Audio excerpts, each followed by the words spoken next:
Welcome back to the Trainer Feed. My name is David Bravo. With me, I have Jacques Delajour. What's up, everyone? I have Angel Sanchez. Hello.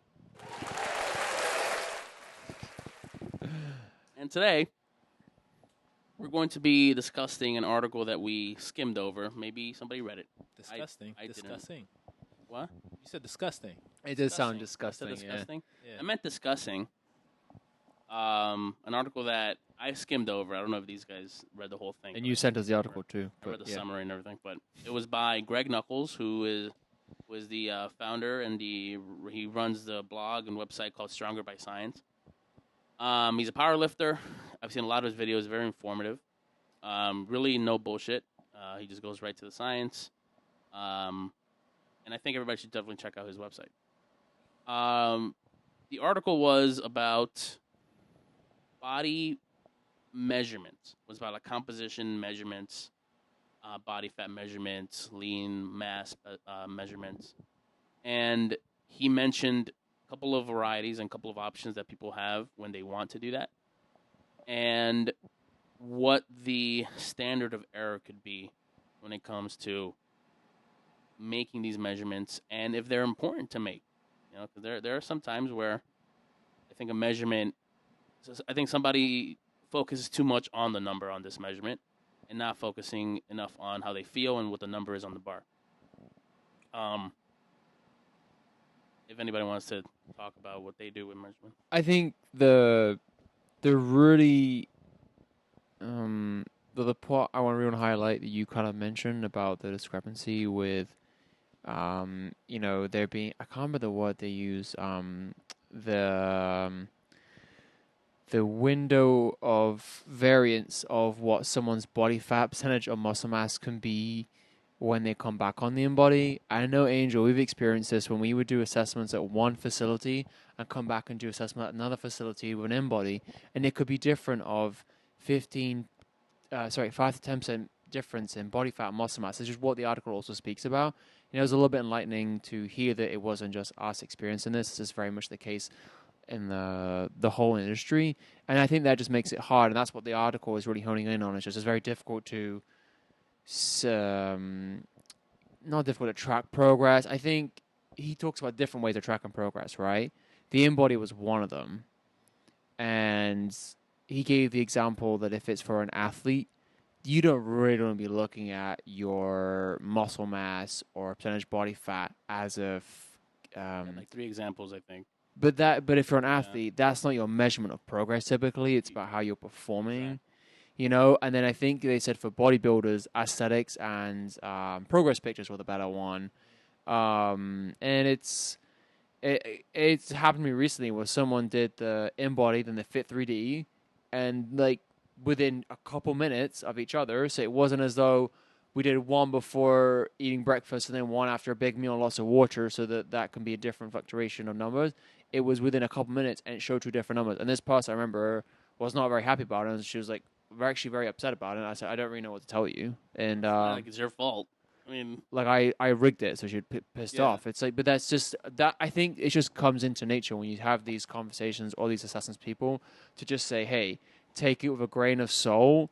I do think if someone is 30 to 40% body fat, it's going to show you're in that region. And if you're at between 5 to 15, right, which is on the more conditioned side, then I think it's going to reflect that. I just don't know if it's going to reflect the exact percentage each time. I also think that a lot of these pieces of equipment aren't meant to be put through the ringer as frequently as they are. So I think that they probably save themselves. I mean, I've never bought an Inbody because it's thousands of dollars, and I've never had that fascination. Thousands of dollars worth of a fascination with my body fat percentage to invest in something like that. But it's like, I'm sure that product also comes with a warranty or something that says this should be calibrated every 5 uses or every 10 uses or at least 100 uses. You would, make You would that think or assumption, hope, right? Like yeah. even a scale, like you hop on a scale, and scales are pretty like simple, but you can hop on a scale back and forth and then end up having a whole, it being messed up to the point where you see a difference of like 5 or 10 pounds. So I would say that's another angle at which people need to look at it. It's like there's also, if you go to a big box gym and you hop on an Inbody or you hop on a Fit 3D, how many times has that thing been used prior to you using it, and when was the last time that it was calibrated?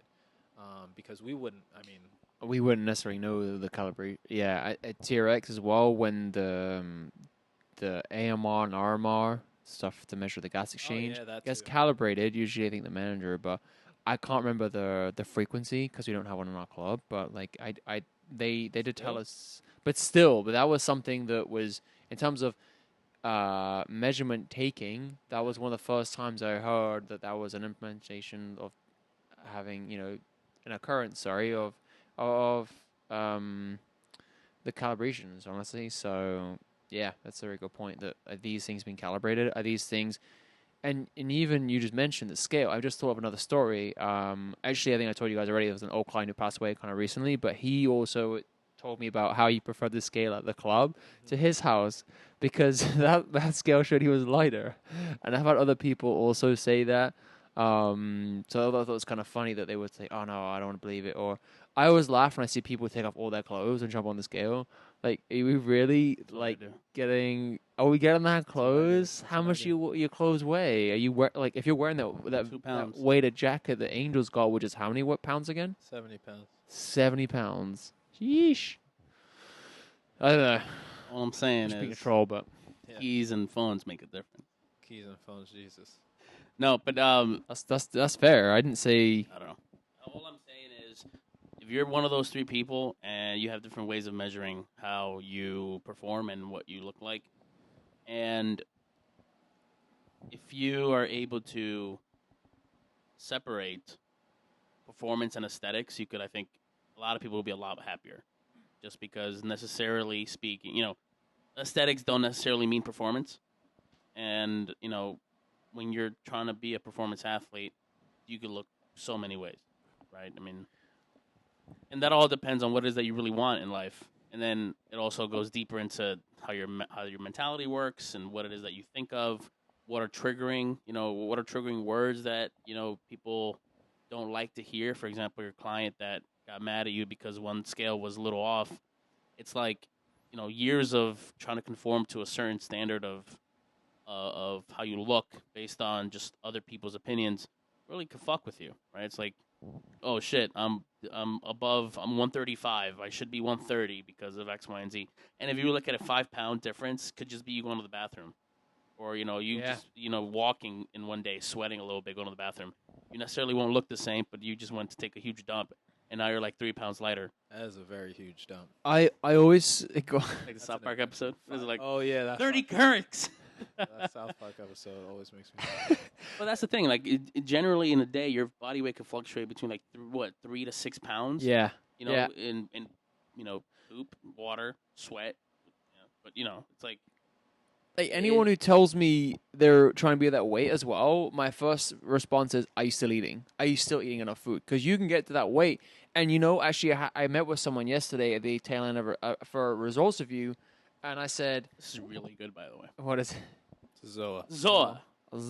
I've never had this before. This is fucking amazing. Yeah, shout Angel out to, coming in clutch with the beverages as per. Shout out to The Rock. Is his brand? It is. Oh, nice. I was speaking to this client about we'll just talk. I think kind of what you said just now, David, as well, about like certain numbers and like why it has to be 130 and not 135. And I think the other thing some people don't always connect as well is when they think of a weight, they don't always understand or know that how unhappy they are at that weight or that percentage of body fat. You can get to 5-8% body fat. You might be miserable. You might not be able to enjoy life. That's something to kind of to hone in on as well with clients or anyone coming into that scenario where I'm with this percentage body fat. Okay, you can do it, but you're probably going to be miserable, and it means you won't really be able to do anything. You're going to have to like measure everything you eat, as in everything to the T, and then probably walk out an insane amount. And that's nothing wrong with that, but I think you just need to be more aware of what it takes and the constant discipline. And I'm sure there's an art that once you've got it down pretty accurate and you eat pretty much the same foods, it becomes a routine at that point. But I just think what is it? And I always talked about this about when I talked about female clients, and we spoke in a previous episode about like should women lift different weights or different exercises to men, right? And I think this kind of piggyback on this conversation too, where I love seeing these transformations again because I think the weight can be a stronger barrier with women in terms of not being scared to weigh more, right, than a certain weight. And I love seeing these transformations of women where imagine they were 140 and skinny, and imagine they're 145 and they just look, in my opinion, better, but healthier and leaner. And it's not to say that, oh, because I weigh more on the scale that it's worse. They look healthier. They look happier. And again, I don't want to go too far down a rabbit hole because I know that can be a sensitive subject. But just to point out that they're heavier, but they look happier and they're healthier. To not always assume that number is going to show that.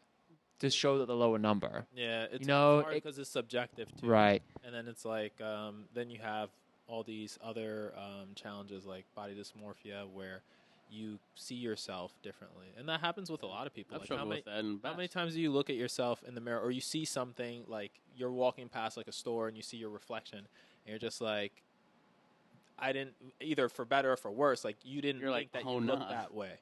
Right? Oh, like yeah. Sometimes it's better. Sometimes you're like, oh, wow, my arm definition is showing a little bit more or something like that. Not me. Sometimes it's worse. Sometimes like, oh, man, I really shouldn't have ate those tacos or something like that, right? But, that happens as well. So it is difficult to say because I think all of us have that in us. We don't really our self-image is very different than what it actually physically is. Yeah. Yeah. The Fit 3D, which I mentioned earlier as well. I don't know if you got to do it, David. No.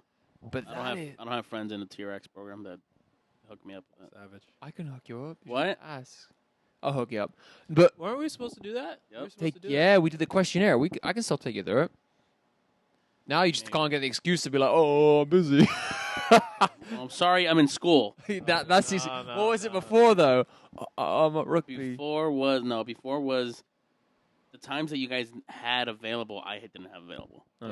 David runs a lot of errands. You would be surprised at how many errands David runs. I don't run many errands. No, it just happened to have times that I am at with the client. Yeah. No, it's all good. I'll still get My you. errands are taking naps. Yeah, Listen, I figured. man, you pull out that errand card a lot. I'm just saying.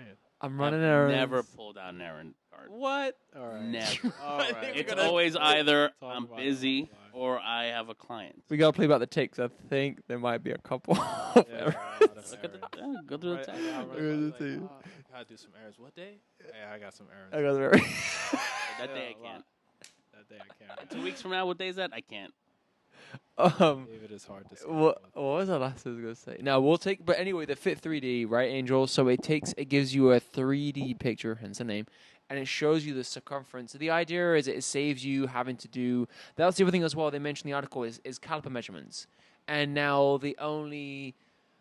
Not downside to it, but possible scenario or inaccuracy is human error on how you measure the skin fold, right? That's the possible error about it. So if you were to say, oh, this week this skin fold showed I was at 15%, and this week it shows I'm at 17%, maybe you just didn't measure. Or if someone's measuring for you, A could be someone else that measured it. B could be someone that's not been as accurate as the first time. A few different scenarios, but the Fit 3D gives you those circumference measurements. Right. But I wonder why. Again, it shows you a different percentage body fat to the Inbody. I don't know, but I had the idea that the Inbody. What the hell was I thought something. I thought that the image of the Fit 3D was basing your body fat percentage on not only like the bioelectrical impedance, but also the circumference of the body due to the 3D imaging, because it spins you around and creates that, and then it can gather like a circumference element to it. So I thought, when I was trying to do the logic in my head, that the Fit 3D not only uses the bioelectrical impedance, but also the circumference, and then has some equation for that. Versus the Inbody doesn't have that circumference information, so it's just going based off the bioelectrical impedance, which is why I thought that sometimes they were a little bit off from one another. That's at least how I thought about it in my head, because they both have scales, they both have those little pads, but the only thing that the Fit 3D has is those lasers that create that 3D image. And then, why wouldn't it use that? The only thing that I think might affect that, obviously, is the clothes. But that's why the Fit 3D also tells you like minimal clothes, like underwears, stuff like Bra, that. that's Sports it. bra, underwear, and that's it. No pants, no shirts, no tank tops, because that also throws off. Have you ever had somebody go on it with like a shirt? Dude, I and had it's, like, someone do it naked. It But says it says their waistline is like unbelievable, and then you see the image. Yo. I It could. happens, man, because you say the instructions are you have to say with as little clothing as I possible. know, but you don't just want to necessarily tell. I mean, Yeah. you could say whatever you want, but like going in front of a prospective client, a female client, and saying, "We're gonna need you to take off as a male. We're gonna need you to take off your shirt, your pants." You like, can leave the room at that point, yeah, which is Exactly. good. You can just close the door and be like, and even if a male, like, Right. as a male, you can say that, yeah. Exactly. But sometimes, depending on the situation, it might not be the most comfortable starting conversation. You just met this person usually as well. Exactly. You haven't even done the questionnaire. They had answered the questionnaire, but you don't actually have that conversation with them until after. Yeah, So it's like first impressions. Take your clothes off. Exactly. It's like That's the I'm not other even gonna thing say too. the Regardless analogy, of what your goal was too, because that's technically Take them off. Because that's the other thing too, and we don't have to get into it, but they want you to check off all the boxes. Did you do this with the client? Did you do that with the client? And if you did not do something, there better be a reason for it. And then sometimes you skip something because you don't find it relevant, and then they turn around and say, "Well, I didn't do that with my trainer, and my trainer I paid."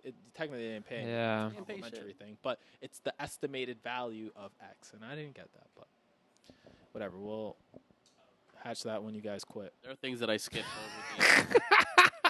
No, there are things that I skip over. And if they ask me why, I'm just like, we don't have time for it.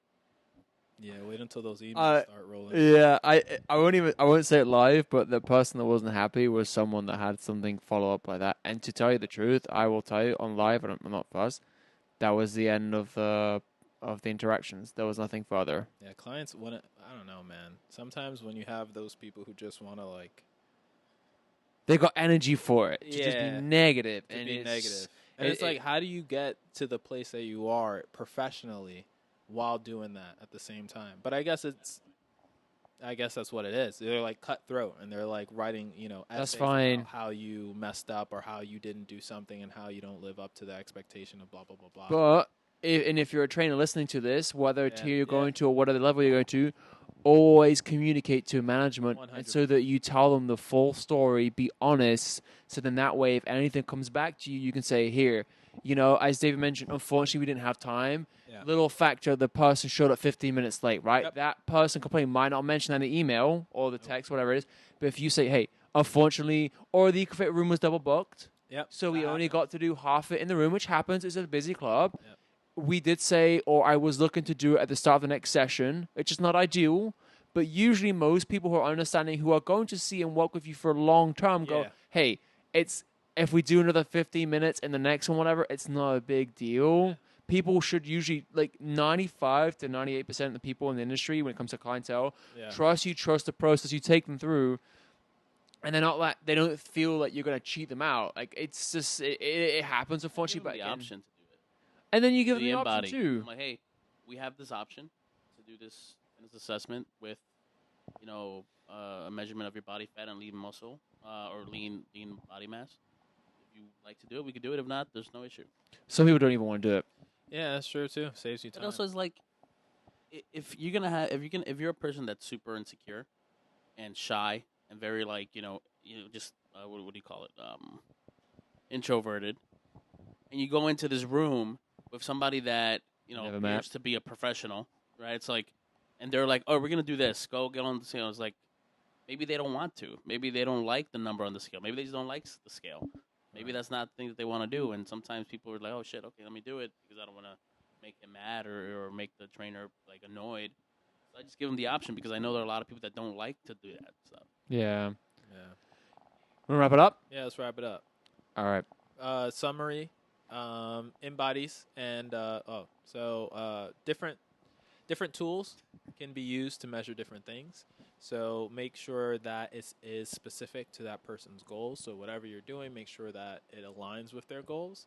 And then also understand that there can be variability between some of those tools. So if you use something repeatedly over time, it might need to be calibrated.